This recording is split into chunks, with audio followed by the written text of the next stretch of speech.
You're listening to WCAT Radio, your home for authentic Catholic programming.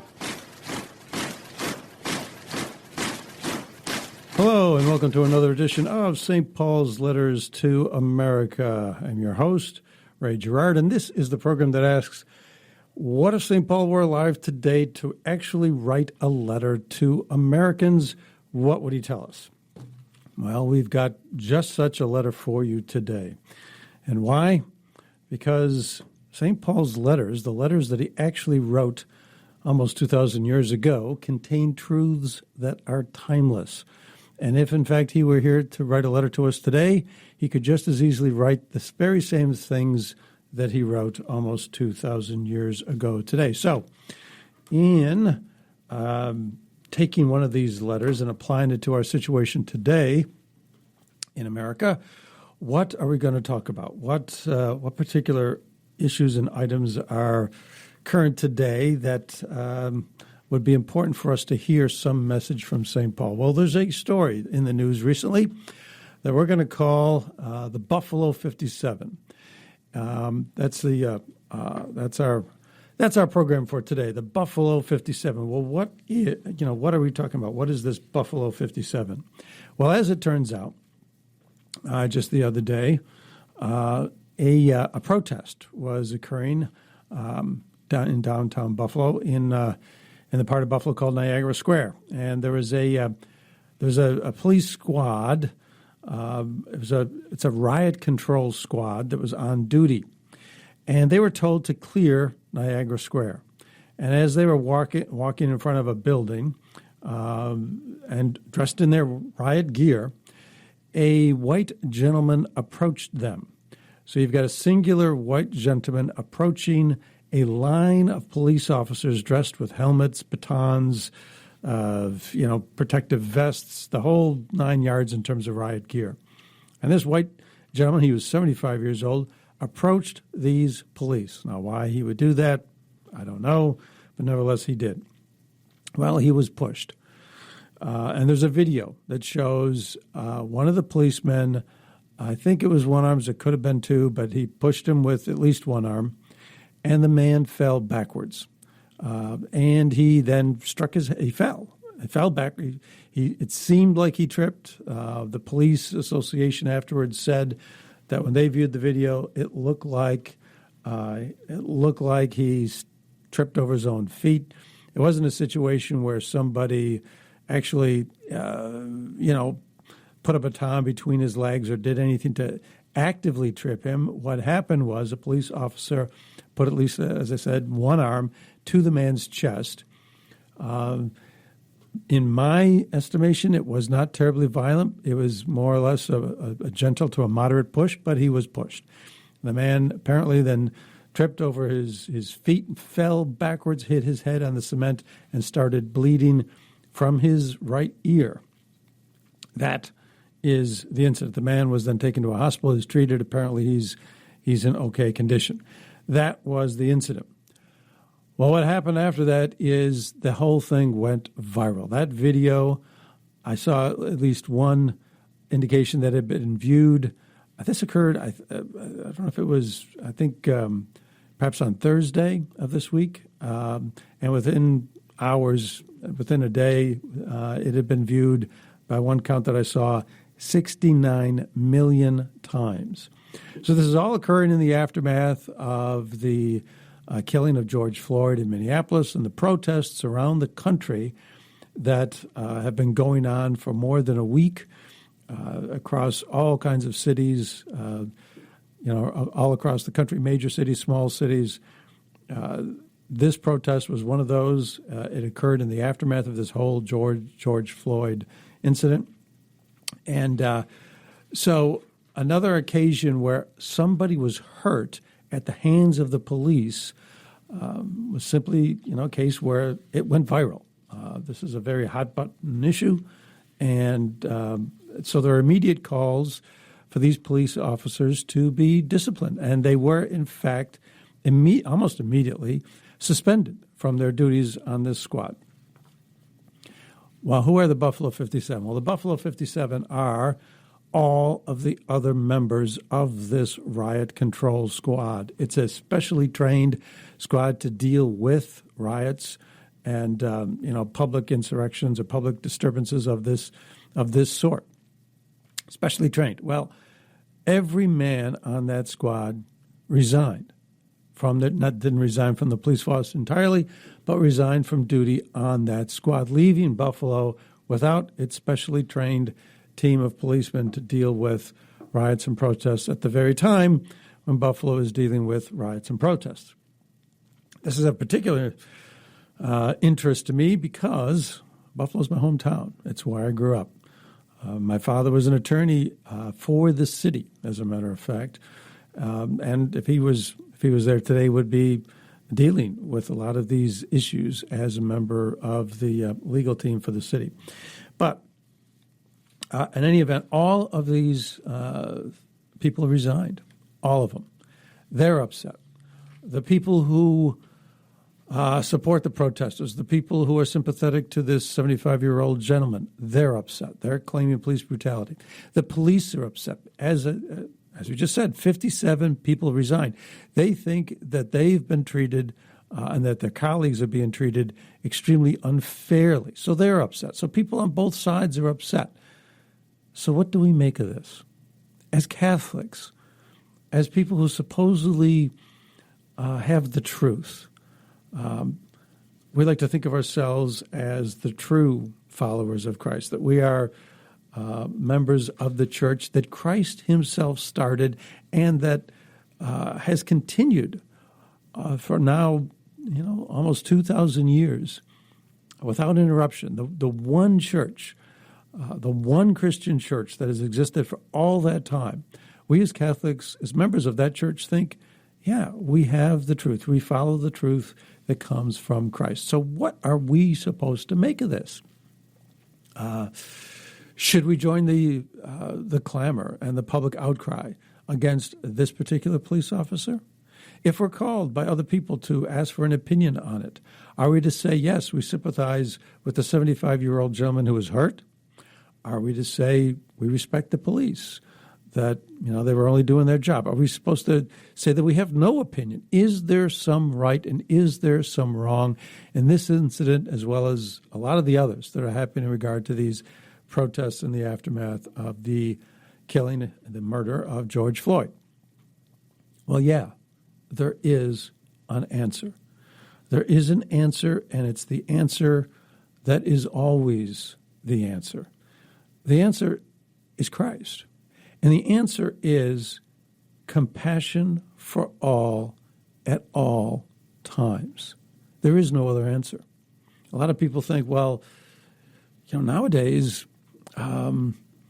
if there is police brutality, if the police aren't listening, if these incidents of police brutality continue to happen over and over and over again, they're not listening.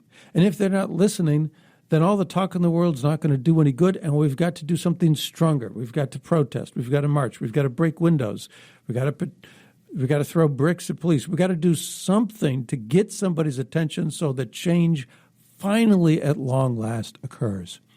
And then we've got the police that say, hey, don't be throwing bricks at police. Hurting more people is not the answer. And so we have this divide. And the answer that really applies here, the truth that applies here is the same truth that applies at all times in all places. And it's very simple. It is the love of Christ. Christ forgave the violence that was perpetrated against him. And he did it peacefully. He did not raise a hand. There's the famous, story out of the Gospels from the Garden of Gethsemane, where Peter raised a sword in violence against the soldiers that came to arrest Christ. And what did Christ tell Peter to do with the sword? Put down the sword, because those who live by the sword, they die by the sword. No, the sword is not the answer. The sword is never the answer. The only answer, is compassion for all at all times. We should have the compassion for people who are hurt by the police. We should have compassion for the police. But that's not what's happening in a lot of places nowadays.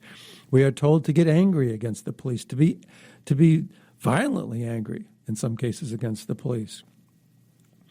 Well, if compassion always at all places is the answer, how do we know that? How can we justify that? How can we know that that is, in fact, the right answer, and that throwing bricks through windows is not allowed? Why? Perhaps, just some kind of protest, some kind of violence, just in order to show how upset we are. Perhaps that's okay in this particular case. How do we know that it is never okay to perpetrate violence, even if it's just simply the destruction of property? I mean, there are so many different opinions running around out there now. How can we know? Well, we're actually going to take a look at that. We're going to offer 3 proofs for this answer.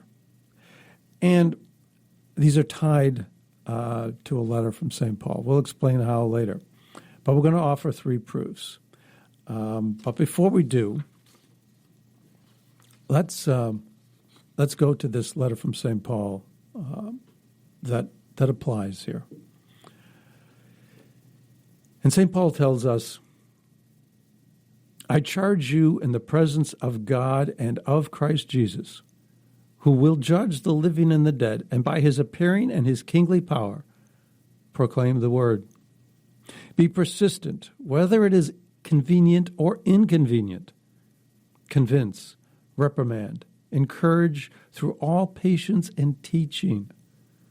For the time will come when people will not tolerate sound doctrine, but following their own desires and insatiable curiosity, will accumulate teachers and will stop listening to the truth and will be diverted to myths. But you, be self-possessed in all circumstances. Put up with hardship. Perform the work of an evangelist. Fulfill your ministry. And our ministry is to proclaim the word, to imitate Christ, to proclaim to others that it is good for all of us to imitate Christ, that we should have compassion for all at all times. The one answer. Compassion for all at all times.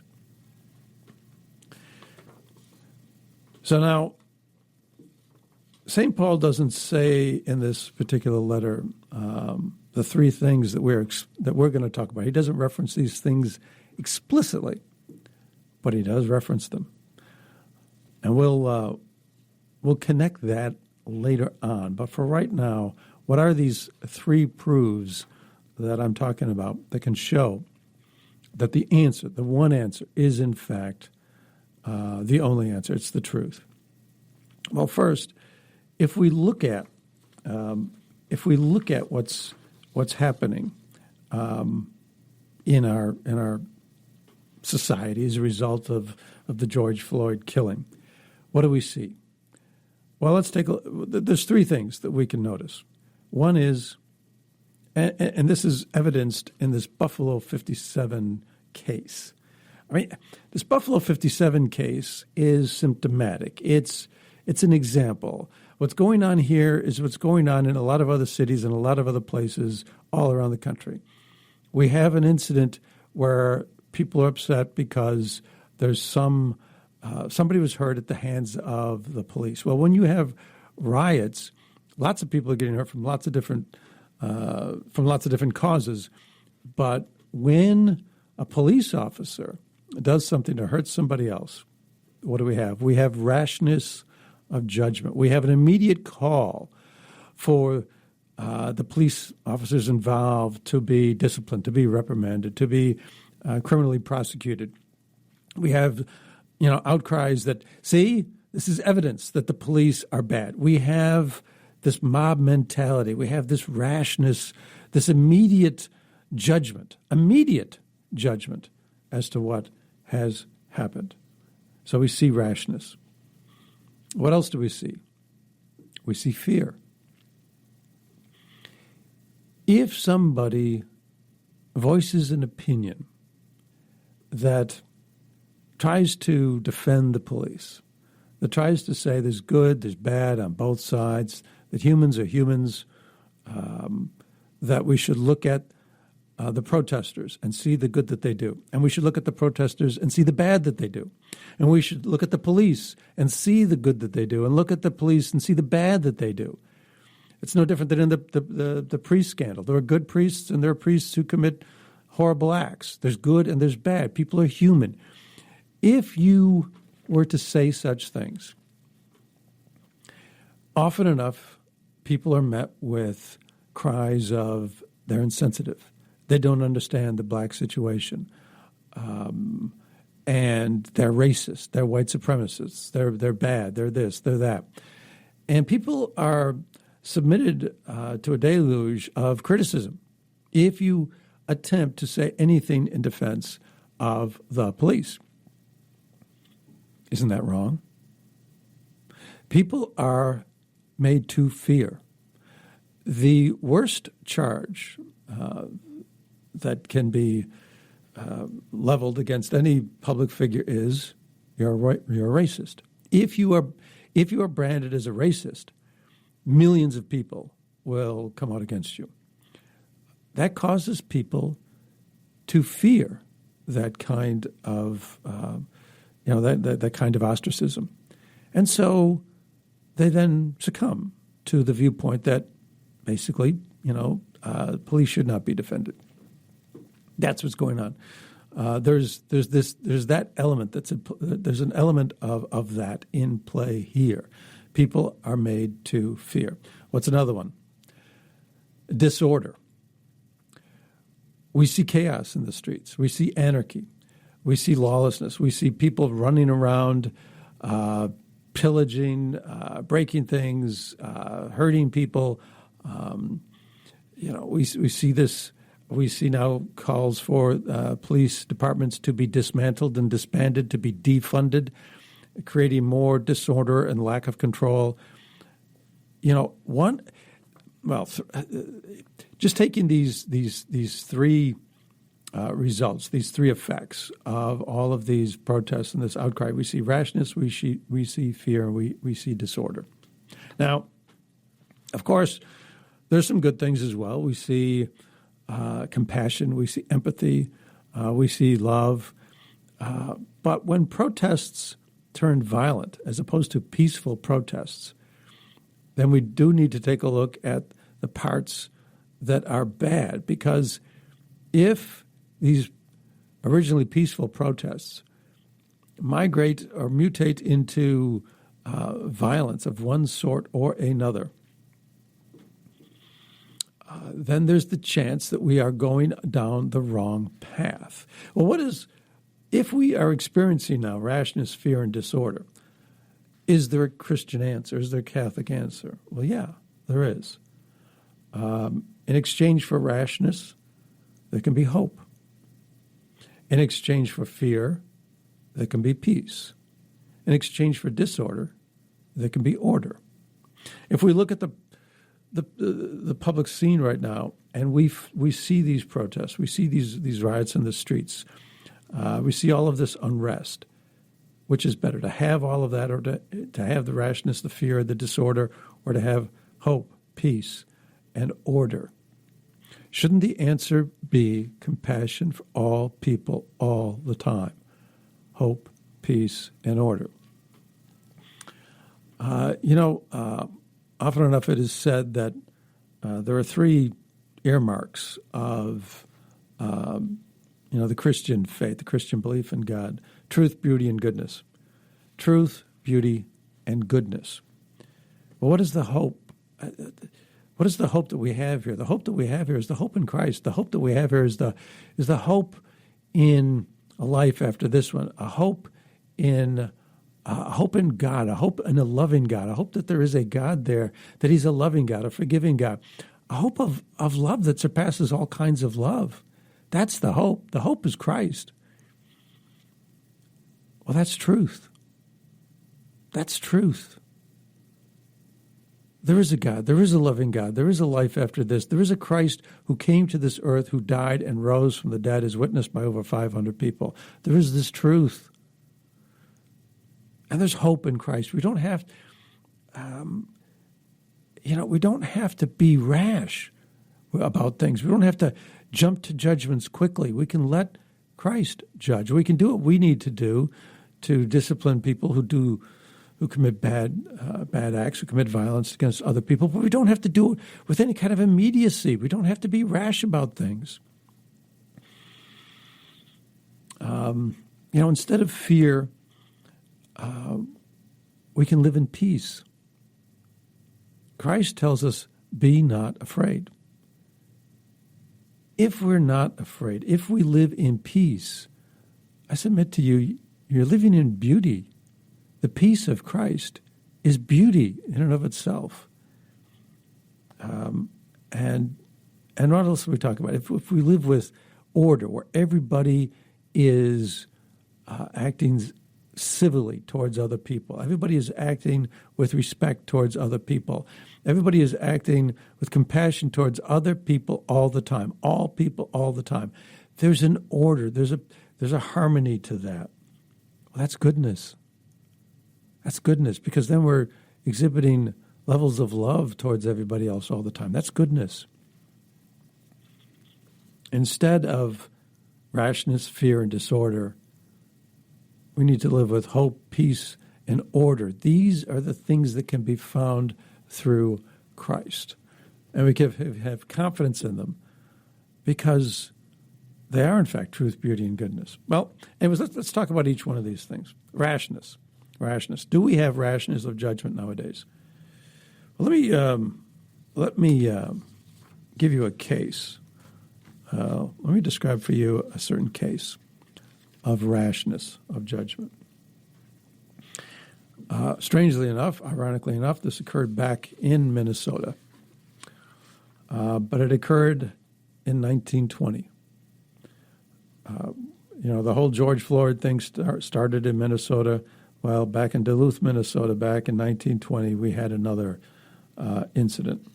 It also involved violence. So there was a circus in town, the John Robinson Circus.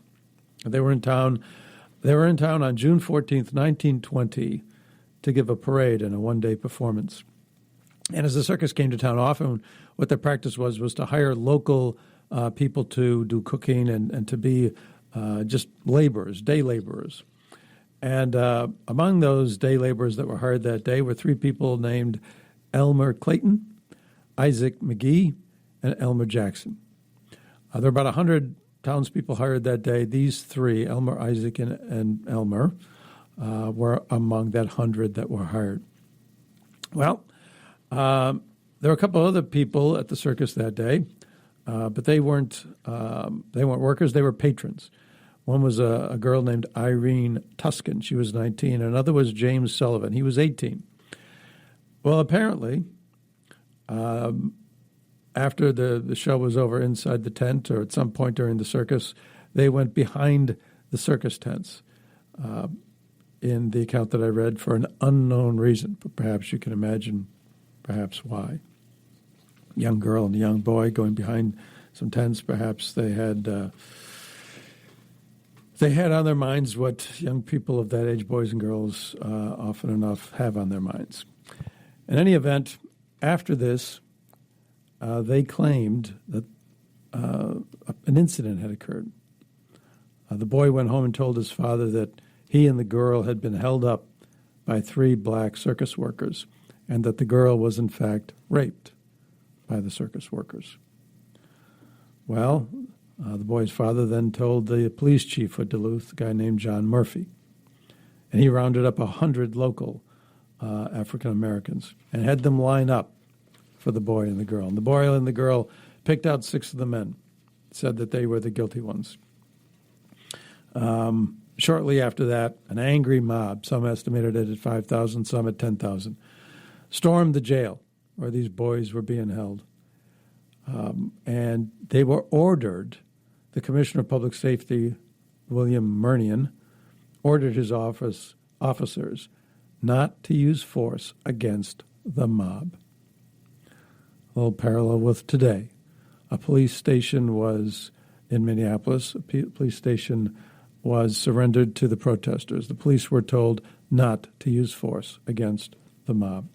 When it was this mob of white people entered the jail building, they took the three men that we were talking about. They took Elmer Clayton, Isaac McGee, and Elmer Jackson, and they took them from the jail. And then they lynched them.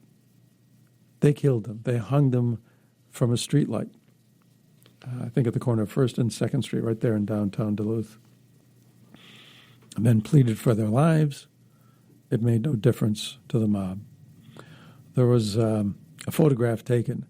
There's a lot of people, white people, smiling, trying to get into the photo. It was later made into a postcard celebrating the event. A local doctor examined the girl and found that there was no evidence of any physical assault or rape. But it didn't matter. Why would you need evidence when you know what happened? We know what happened. I mean, the boys were guilty. The young girl and the young boy said so. Could it have been that the young girl and the young boy maybe engaged in some sexual activity on their own, and to cover it up, claimed that some innocent black boys, had somehow done it instead? Is that possible? Certainly possible. Is that what actually happened? Nobody really knows what actually happened, and nobody really knows what actually happened because there was never any real trial. There was a trial. The protesters who stormed the mob, who stormed the jail, they performed a trial. It was a joke of a trial. It was a mock trial, but they performed a trial. And 3 men ended up dead because a mob took over, an angry white mob exercising rash judgment, immediate judgment, decided the boy should die. Well, now today, I mean, is it right? Was that event wrong? Everybody can agree that event was terribly wrong. But why was it so wrong? Because there was rash judgment. Because people said, we know who's guilty. Let's do it. Let's take action. Well, what's happening in the streets of our cities today? The police officer who killed George Floyd, well, we have it on video. We know he's guilty. So, okay, fine. What about the Buffalo police officer? Well, we know he's guilty. We have it on video. Now these cases may be different. The police officer who killed George Floyd didn't need to kneel on that guy's neck. He was handcuffed. And the man was pleading for his life. He was saying, I can't breathe. It was a terribly unnecessary killing. And this police officer may very well, once a jury considers all the facts, decide he needs to go to jail for second-degree murder. In the case of the Buffalo police officer, the result may be different. It may be that this man was pushed, but that was not an unreasonable use of force for a person who was in a place that he was told not to be, and the police are dealing with a riot, and they're given orders to clear the square, and so they push the man, and that the real reason for his injury may be that he simply tripped and fell. It may be that once all the facts are ascertained in a trial, in the coolness and calmness of a trial, it may be that the officer is not guilty of doing an improperly violent act. The two cases may be different. It may be. Is it not right that we should wait for those trials, wait for those juries, wait for all the evidence before judgments are made? Is it not always better to wait for judgments to be made? Judgments that are done in the heat of the moment can be terribly wrong, can they not? Do you recall the Covington High School incident that occurred only a short time ago. It was similar in that there was a video of the event. A short several-second clip was circulated and went viral around the country, just like the viral of this Buffalo police officer went viral around the country. And immediately people pronounced judgment. The boy is guilty. This 16-year-old boy is guilty. He was accused of stopping the path of an elderly Native American Indian and mocking him. He didn't raise a hand to him. There was no violence, but that was enough. He was smiling. He was mocking. He caused this Native American Indian fear. The boy is guilty. And there were immediate cries. There's a disc jockey out in California. The boy should be killed. Not only should he be killed, but him and his friends should be put inside their little Covington High School and burned. The building should be burned. They should be burned alive. There were all kinds of similar threats and invectives hurled against that boy. An immediate judgment was rendered based on a video. Do you know the full story of that Covington High School incident? Do you know that after that another video surfaced? This one not just a few seconds, but a full 60 minutes. The full context of the event was there, luckily, on video. And what did it show? The exact opposite of the immediate judgment. It showed that rather than being the perpetrator, the 16-year-old boy was the victim. The Native American Indian was not stopped in his path. As a matter of fact, he walked up to the high school boys. He was the one who began the incident. He was beating a drum in the boy's face. The boy simply smiled. He's a 16-year-old kid, doesn't know how to respond to this. And he just smiled because he thought that could diffuse the situation. The bishop, after the first video was circulated, the very short one, his own bishop condemned him. There were newspapers and TV networks that condemned the boy. And those networks were being sued, and at least with one network, a settlement was reached where they paid the boy because of the rash judgment that they rendered, that the boy was guilty when, in fact, he was the victim.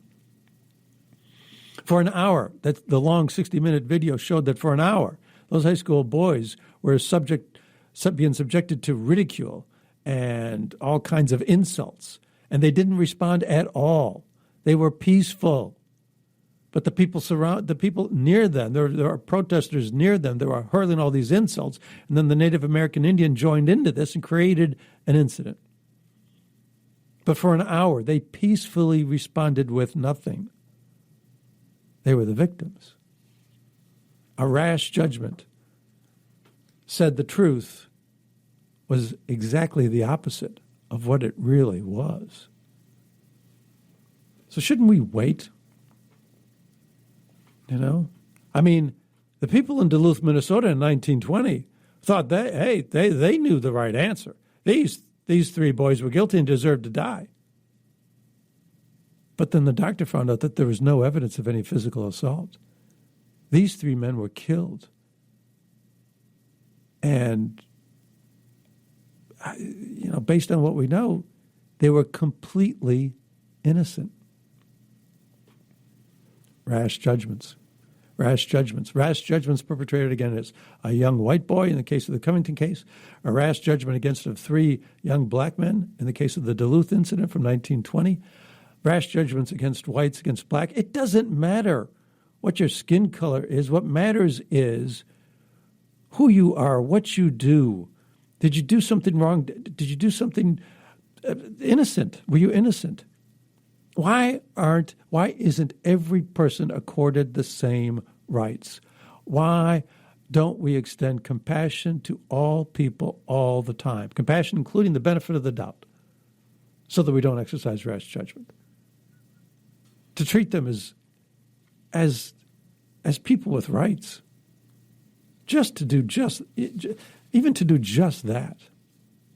Can't we afford at least that compassion all the time to all people?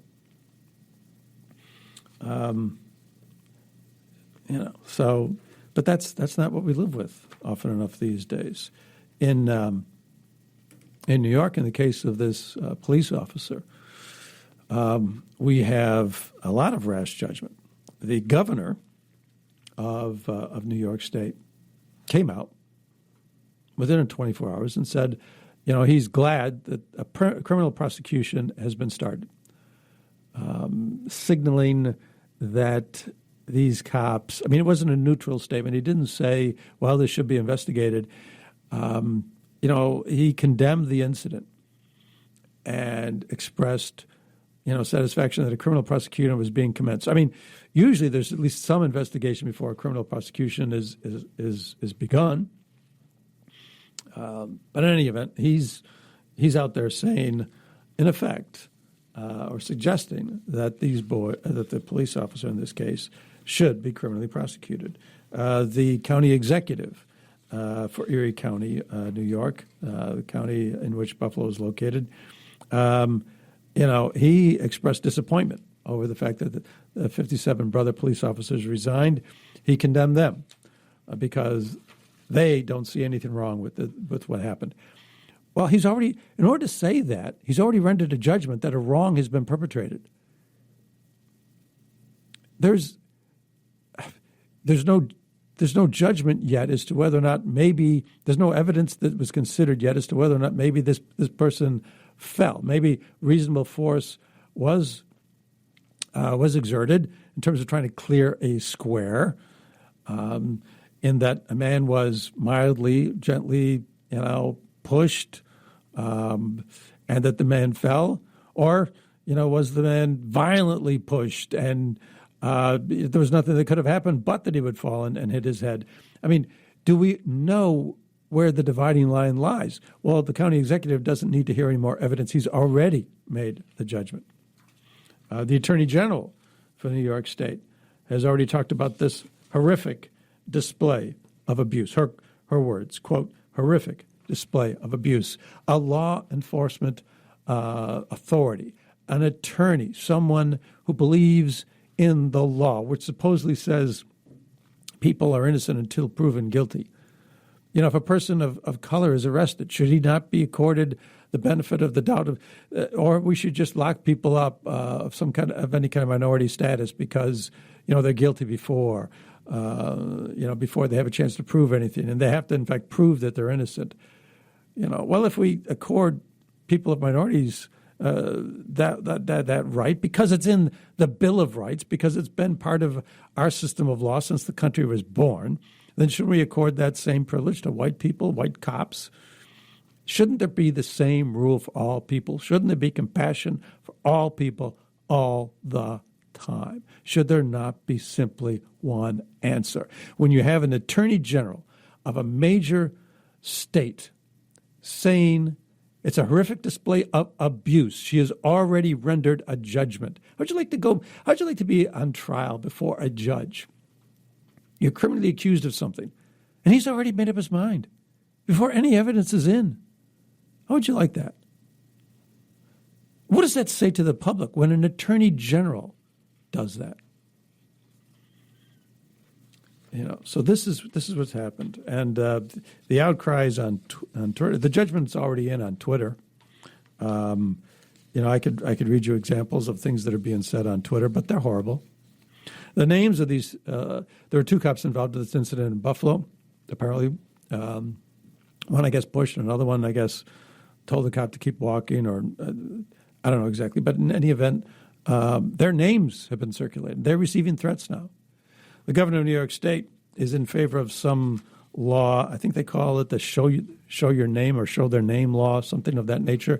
They want to make all kinds of records of police disciplinary investigations, apparently. Police investigations or disciplinary actions public. We want to get their names out. We want to shame them. Is that the action of a society where people are considered innocent until proven guilty, or we're going to wait for the evidence before we make a rash judgment? So this is what we're living with. We're living with mob mentality, rash judgments, immediate judgments, mob judgments. And it's being led by the very people who should be giving us voices of calm, who should be trying to quell the furor because of the risk that it poses for more violence and more people getting hurt. But instead, our public authorities, our leaders, are egging people on. We are living in a society with rash judgment. But the Christian message is different. The Christian message is simply this: compassion for all the time, whether you think they did wrong or not. What else are we dealing with? We're dealing with fear. There's a lot of fear nowadays. So there's a star quarterback in the NFL. His name is Drew Brees. He's also in the news this week. Mr. Brees, one of the most prolific quarterbacks in the NFL, in the history of the NFL, voiced an opinion the other day about people kneeling during football games. And he said that, when the national anthem is played, people kneeling during football players kneeling during the playing of the national anthem at football games. This, of course, became quite a hot topic a couple of years ago with Colin Kaepernick. Anyways, now here we are in the wake of the George Floyd incident, and he's talking about people who may want to do this again for the upcoming season. And he says, that he never agrees with anybody disrespecting the flag. That when he hears the national anthem and he's looking at the flag, he thinks of his two grandfathers who served during World War II. He said, holding your hand over your heart is an equally good symbol as kneeling is, to show solidarity with people. Instead of showing division, we show solidarity. And he also talked about the fact that, the flag and the anthem also brings to his mind the civil rights movement of the 1960s, the struggle that people engaged in for equal rights and equal treatment under the law. The fact that in this country, because we have freedom of speech, because we have certain freedoms, those kinds of activities, those kinds of movements can occur. And that, in our struggles and our good times and our bad times, we're all one as a nation. So you might think, that makes sense. Or, that's a reasonable kind of opinion to have. Well, of course, he was ostracized. And people says he was insensitive, that he's unaware of the systemic racism against blacks in this country. And he issued an apology, basically saying just that, that, he was clueless as to this systemic racism. That's what he talked about. Well, if you go to the Bureau of Justice, a division of the Department of Justice, who keeps statistics on crimes in this country, and you look to a report they put out last year on interracial violence in 2018, the year before, what you find is there are 600,000 incidents of interracial violence in this country, whites on blacks and blacks on white. 600,000 total incidents, and they apparently exclude murder. But in terms of violence, 600,000. And of those 600,000, 545,000 or so were committed by blacks on whites, and like 56,000 were committed by whites on blacks. 90% black on white, 10% white on black. There must be statistics on, I've heard statistics about police killings of unarmed people. I heard numbers of about 15 in a given year. I think 2015, 2018, they have some numbers on those. Unarmed people are considered people who don't have a gun, but they're trying to reach for a policeman's gun. So, they might be unarmed technically, but it still could be a serious problem. In any event, is there racism in this country? Well, if you have 56,000, whatever the number was, number of incidents of white on black violence, racism may certainly be a factor in those. If you have 545,000 incidents of black violence on white people, is it because maybe they think whites are racist because they're being told whites are racist, because maybe they have anger against white people? Is not the answer to all of this. Maybe they've experienced, and a lot of black people certainly do experience people with racist attitudes and are victims of racist actions. But we've got 90% versus 10%. Does that not suggest, at least to some degree, that there is wrong on both sides. If there's interracial violence, 600,000, forget 600,000. How about one?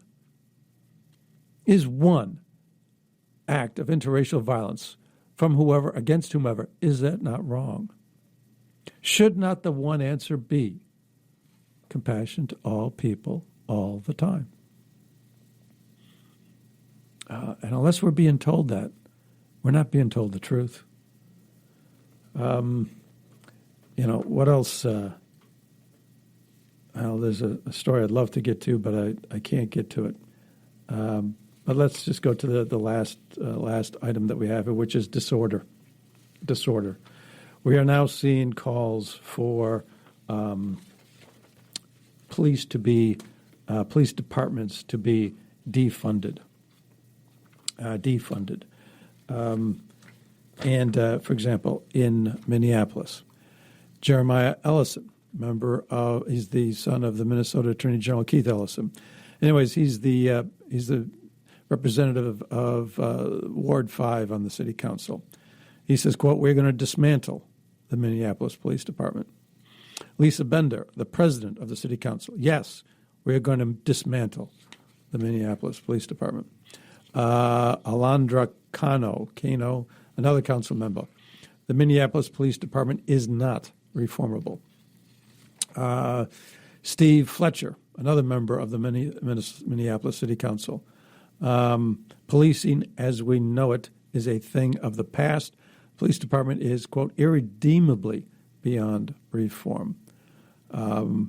Fletcher continues, we are going to do what it takes, or at least find out what it takes to disband the Minneapolis Police Department and start fresh with a nonviolent public safety and outreach capacity of some sort. There's talk of sending out social workers to calls that would otherwise be answered by police. Well, how would you like that? If you put in a 911 call, you're being attacked, somebody's got a knife, they're trying to kill you, we'll send out a social worker. I mean, is that what's going to happen if you disband the police department? Would then people perhaps buy more guns because there's no police to defend them, so we'll defend ourselves? Are we not going to have everybody with arms and weapons ready to use them against everybody else? Are we not going to have more chaos and anarchy in the streets? Is this really going to be a better situation, or are we going to have nothing but more disorder?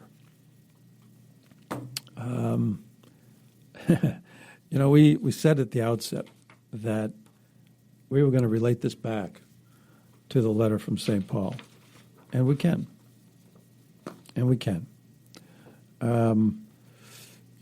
Paul talks to us about the presence of God and of Christ Jesus. The presence of God and of Christ Jesus. Hope. If we believed, if we heard this message, that amongst us, with us, all around us, there is a presence of God and Christ Jesus, would we need to be rash in our judgments? Wouldn't it calm us? Wouldn't it make us slow down? Wouldn't it cause us to have less desire to throw bricks, whether it's at a window or at a police officer? The presence of God, that just takes the edge off all by itself. Why would we not want to take that? Why would we think that we need to act out of rashness and riot and do those types of things? Why would we think that? Maybe it's because we don't really believe in God.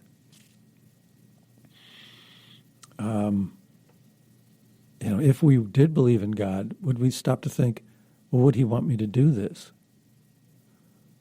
The idea of a real God is a calming, tranquil influence. It keeps us from this rashness that we otherwise would experience. Also, what does he talk about?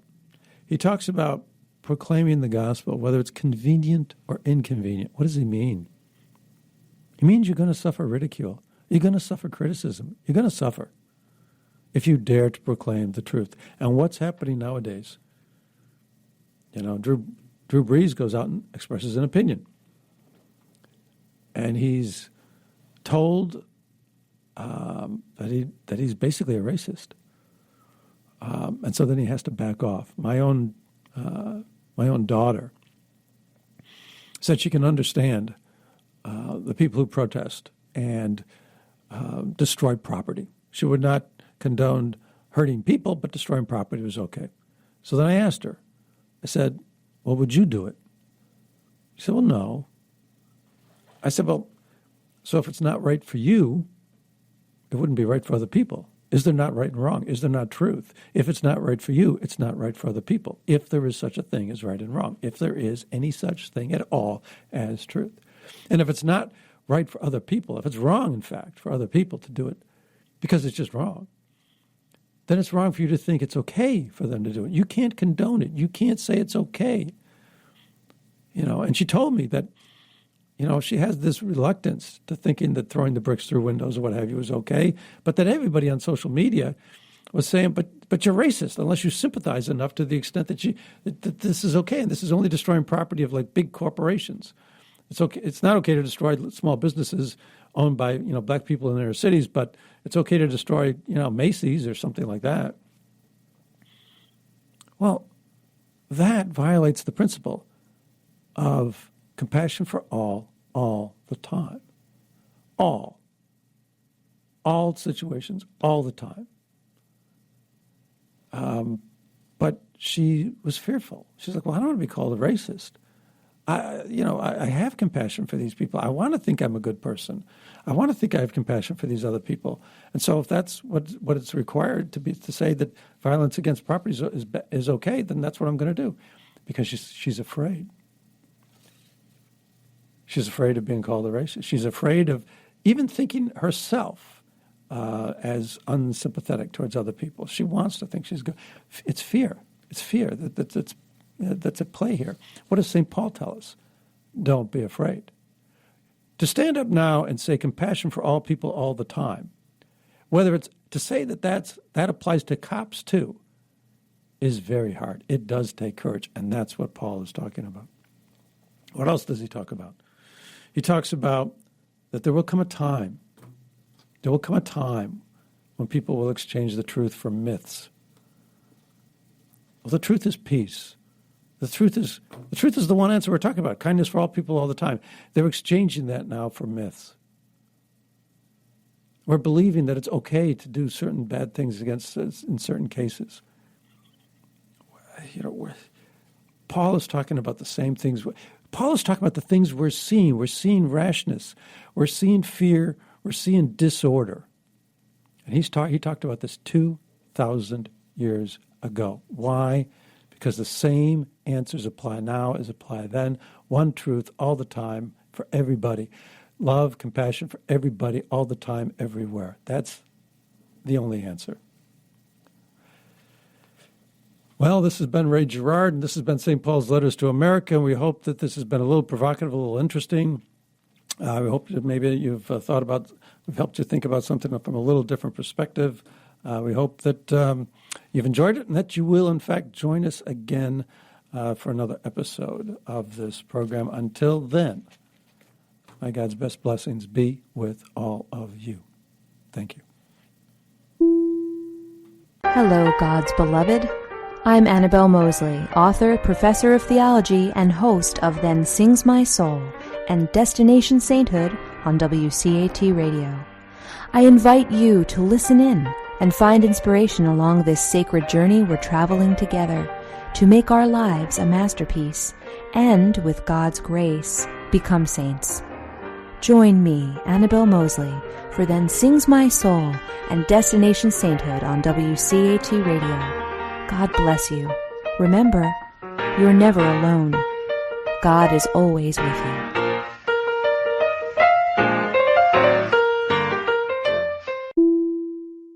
Thank you for listening to a production of WCAT Radio. Please join us in our mission of evangelization. And don't forget, love lifts up where knowledge takes flight.